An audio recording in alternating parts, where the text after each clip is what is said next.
One, hope all is well. Thank God for life. This morning I want to read from the book of Second Corinthians, and this is one of my absolute favorite scriptures. And it's Second Corinthians 4:16 to 17. It says, "That is why we never give up.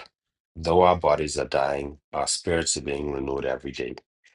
For our present troubles are small and won't last very long, yet they produce for us a glory that vastly outweighs them and will last forever." And today I'm grateful for life. I'm grateful for health. I'm grateful for strength. I'm grateful for my wife and my children, and I'm grateful for each and every one of you. And most importantly, the Word of God that keeps us grounded. Um, sorry, the past couple of days, I was battling a really bad flu.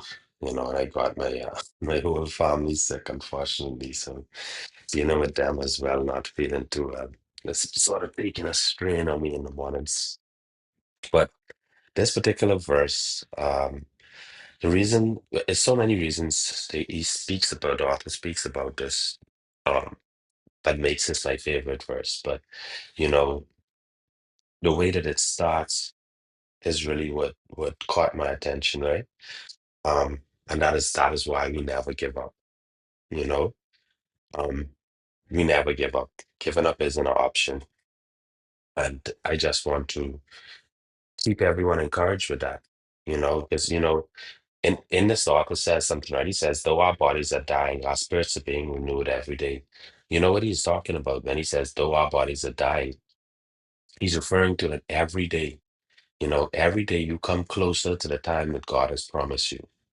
You know, like every single day, you get a bit older. Every year you get a bit older. You moving closer to the time that God has promised you. Like none of us are gonna live forever. That's a promise. That right there is a promise.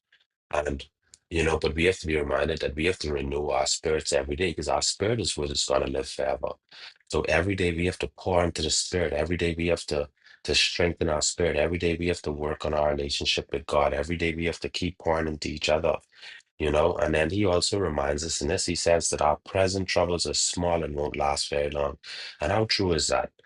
I'm sure every single person who could hear the sound of my voice this morning has been through something that they thought was the worst thing that would have ever happened to them, you know? And God took you through it. God brought you here. And the reason I know is because you were here this morning, because you could hear me, you know? And it tells us at the end, closing, and he said, it won't last very long, but he said, yet they produce for us a glory that vastly outweighs them and will last forever. Meaning that at the end of the day, no matter what you go through, is a lesson that you will never forget and that you can keep that with you. And when you remind yourself of who brought you out of that problem, that is something that will let you last forever. That's you renewing your spirit. That's you growing your spiritual connection to God. That's you putting yourself in a position to win for eternity. So thank you everyone for the opportunity to speak and Carrie, and I don't relinquish my mic back to the moderator.